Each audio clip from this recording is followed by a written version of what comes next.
I said, what's up with this weather? Don't know whether or not how sad I just got was on my own volition, or if I'm just missing the sun. Hi Charlotte Christian, I'm Katie Farrell. And I'm Daniel Armbrust. And these are your daily announcements for Friday, February 4th. Today will be a senior off-campus lunch. Seniors are dismissed from 12:45 to 1:45. Teachers, please send students to the office who are not in dress code attire. The Art and Action Club is collecting materials for stepping stones for Winterfield Elementary School.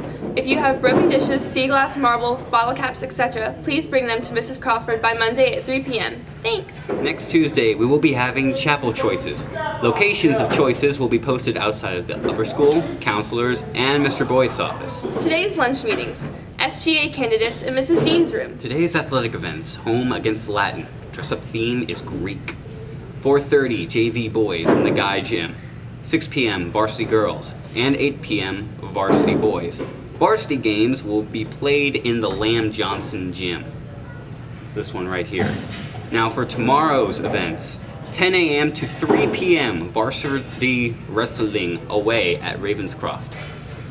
And 3 p.m. varsity girls basketball and 4:30 p.m. varsity boys basketball at home against Central Cabarrus. Happy birthday to Haley Gray, Jared Odenbeck, Connor Botez, and Andy Ferguson. Happy birthday. Have a great birthday!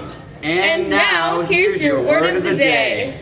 Do you know what mock means? Mock means to attack or treat with ridicule. Mock is a verb. Here's an example. Students who mock their classmates will be visiting the principal's office shortly thereafter. How will you use mock today? And that is it. Have a great Friday and weekend. Super Bowl. Going great. Parties!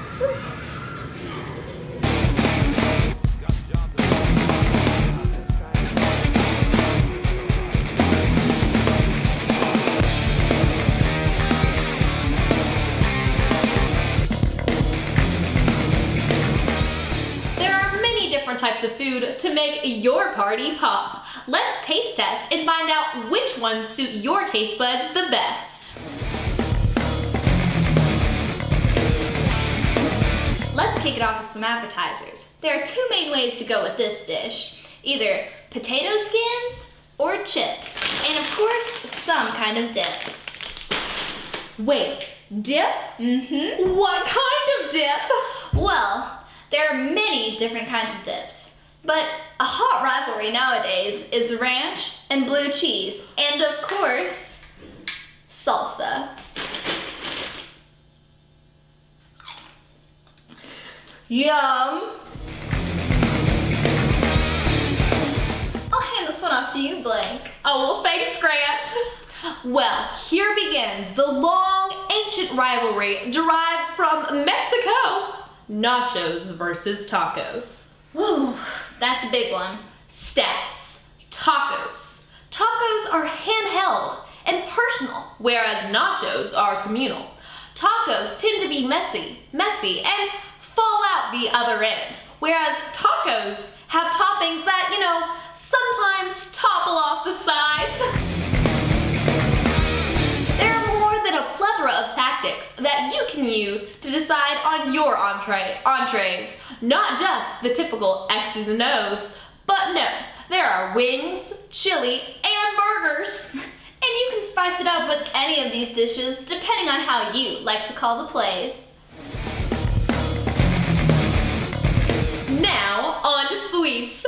Sweet. Have you ever read the word sweets as sweat? Sometimes. Because that's what the football players will be doing during the Super Bowl. Anyways, now on to the main contenders for your Super Bowl delights. Cookies and cupcakes.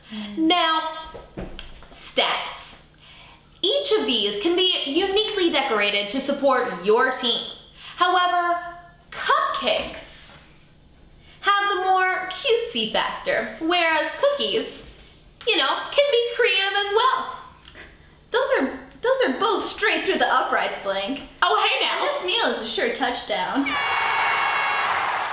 So it's all up to you, Super Bowl fans.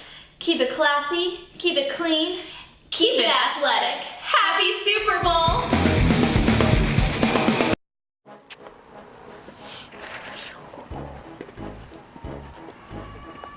What are you guys doing? I'm flying. I'm calculating the velocity at which your cape is moving. I'm green. Okay. Yo, what are you guys doing now? I'm practicing my form. I have a physics test on Monday. I'm green. Cool. Bye. See? Seriously, what are you guys doing now? I just saved a civilian. It was a super situation. I'm entering equations into my calculator. Still green. Oh, okay. See ya. I have to return my library books on Friday. Dun dun dun! Come to the rescue on Monday. Tuesday, class colors. Good morning, and welcome to the next 2.5 minutes. You may have previously heard of the underground subcultures such as the otaku, the YouTube channelers, the World of Warcraft junkies, and the Amish.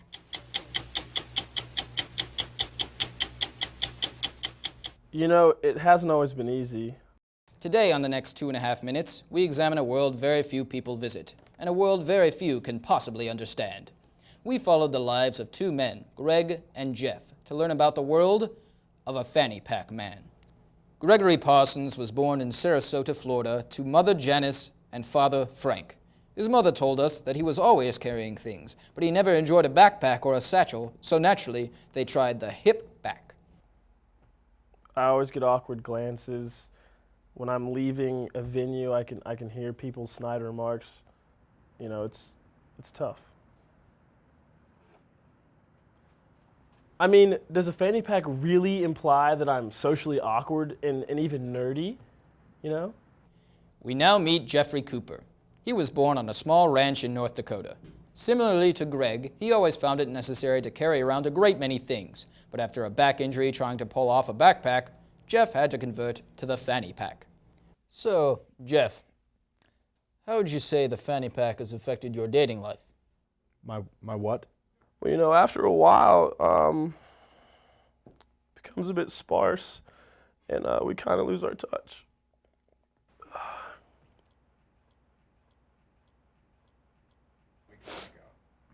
Here on the next 2.5 minutes, we wanted to see what drew these men to the mystique of the fanny pack in the first place. Well, for me, it was really the convenience. Let's say I don't know what time it is. Voila, clock and pack. And I can't always leave my gerbil at home, Tompkins. Oh, you running around in there. You stop that, you little gerbil, you. Do you mind if we stop this take? My throat's a little dry and just want to get a sip of water.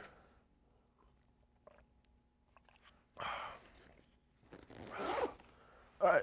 After our interviews, we stopped a random fanny packer on the street and took a quick inventory. We found one bouncy ball, $13.56 in coin, 6 Cheez-Its, 2 tickets to last year's Tony Awards, a coupon book, 8 sticks of chapstick, 3 chocolate fudge brownies, a pacifier, and some lint. Why do you think people are so intolerant of your fashion statement? In my opinion, they just can't handle the unprecedented convenience that the fanny pack offers. In addition, it's an art form. Thank you for joining us on this episode of The Next 2.5 Minutes. And remember, when you're walking down the street and see a fanny packer, use some discretion. He may just have a weapon in there.